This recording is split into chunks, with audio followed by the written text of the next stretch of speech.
जय हिंद दोस्तों, वंदे मातरम। आज की डेट में सोशल मीडिया इंसान के लिए रोटी कपड़ा और मकान की तरह ही ज़रूरत बनता जा रहा है।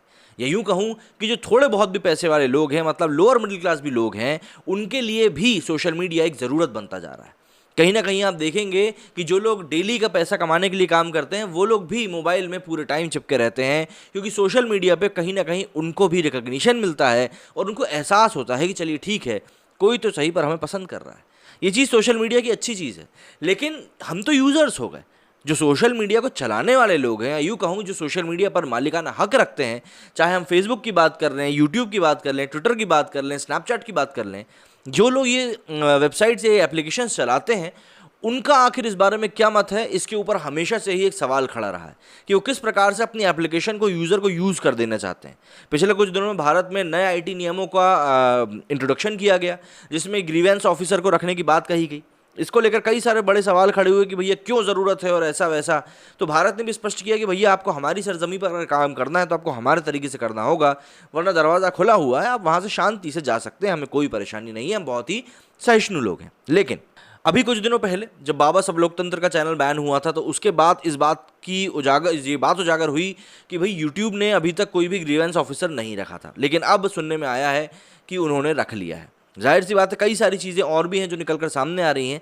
लेकिन अभी फेसबुक को लेकर एक बहुत बड़ी बात निकल कर आई है, जिसमें कि फेसबुक के ऊपर एक दोहरा रवैया अपनाने की बात हुई है, और उसके ऊपर आरोप भी लगे हैं कि वो जो नॉर्मल यूज़र्स होते हैं उनके लिए अलग, और जो सेलिब्रिटी यूज़र्स होते हैं उनके लिए अलग मापदंडों के साथ काम करती है।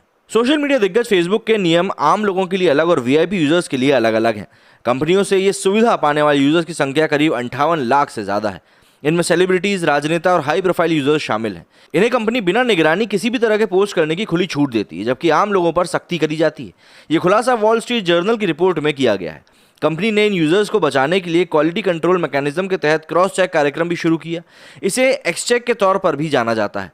इस रिपोर्ट के मुताबिक इस प्रोग्राम के तहत लाखों यूजर्स व्हाइट लिस्ट में रखे गए हैं।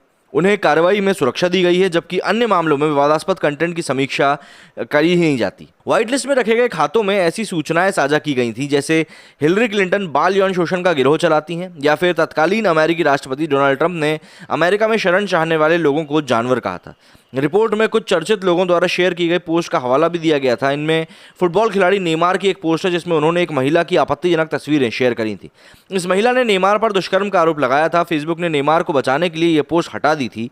फेसबुक कर्मचारियों के हवाले से बताया गया है कि कई बार वीआईपी कंटेंट हटाने के लिए कंपनी के सीईओ मार्क जकरबर्ग और सीईओ शेरिल सैंडबर्ग से मंजूरी लेनी पड़ती है। फेसबुक पर क्या पोस्ट किया जाना चाहिए, इससे संबंधित विवादों को हल करने के लिए एक इंडिपेंडेंट बोर्ड स्थापित किया गया है। फेसबुक ने बोर्ड को भरोसा दिला के रखा है कि कंटेंट मॉडरेशन को लेकर दोहरी नीति नहीं अपनाई जाएगी। पर ताज़ा रिपोर्ट के में किए गए दावों को देखने पर फेसबुक द्वारा याद दिलाया गया कि भरोसा गलत साबित होता है।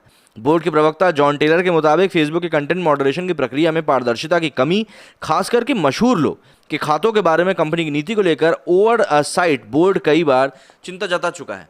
देखिए, आपको एक बात समझनी पड़ेगी। मेरा वो जो फेसबुक पेज है उसके ऊपर भी मैं ज़्यादा सक्रिय इसीलिए नहीं हो पा रहा हूँ क्योंकि उसके ऊपर कई सारे रिस्ट्रिक्शंस अभी भी लगे हुए हैं। अभी करीब 4 से 5 दिनों से मैंने उसके ऊपर कोई भी वीडियो अपलोड करना बंद कर दी। अब समझने वाली बात यह है कि भैया सेलिब्रिटीज़ को तो इन लोगों को भाव देना ही पड़ेगा। सेलिब्रिटीज़ को देखते हुए जो आम जनता होती है वो भागी चली जाती है किसी भी प्लेटफॉर्म के ऊपर। मतलब आप किसी भी प्लेटफॉर्म की बात कर लीजिए। ट्विटर जो भी पिछले 2-3 सालों में एकदम से उठा है, वो इसलिए उठा है क्योंकि लोगों को समझ में आया है कि भाई ट्विटर के ऊपर तो यार हमारे जो सेलिब्रिटीज़ हैं, या जिनको वो पसंद करते हैं नापसंद करते हैं, वो खुलकर अपने विचार रखते हैं। तो बस उन्हीं को देखा देखिए आप ये देखेंगे कि ट्विटर के ऊपर कितने ज़्यादा यूज़र्स की भीड़ लग चुकी है। तो ऐसे में ये कहना कहीं से कहीं तक भी गलत नहीं होगा कि सेलिब्रिटीज़ को एक अलग नज़रिए से देखना सोशल मीडिया कंपनीज़ की एक मजबूरी बन गई है, क्योंकि अगर वो ऐसा नहीं करेंगे तो सेलिब्रिटीज़ उनके अकाउंट को, उनके प्लेटफॉर्म को छोड़ देंगे। और जाहिर सी बात है, अगर वो उनके प्लेटफॉर्म को छोड़ देते हैं तो भाई जो उनको पसंद करने वाले यूज़र्स हैं, कहीं ना कहीं नुकसान उनकी संख्या में भी होगा। अभी हाल ही की घटना ले लीजिए, कंगना रनौत को ट्विटर ने सस्पेंड कर दिया था। अब ट्विटर तो अपने आप में एक बहुत बड़ी कंपनी हो चुकी है। कंगना रनौत ने इसके बाद ज्वाइन किया जाकर कू और इंस्टाग्राम। तो उनके जो कई सारे फॉलोअर्स थे वो भी उनको देखा देखी इंस्टाग्राम और कू की तरफ चलेगा। ये एक ऐसी प्रैक्टिस है जो कि मुझे ऐसा लगता है कि दुनिया में लगभग सभी जगह फॉलो होती है, बस कुछ जगह की बाहर निकल कर आ जाती है और कुछ जगह की नहीं आ पाती है। मेरे स्टूडियो में फिलहाल इतना ही। अब आप लोगों का कहना है इस बारे में मुझे ज़रूर बताइएगा। जय हिंद, जय भारत।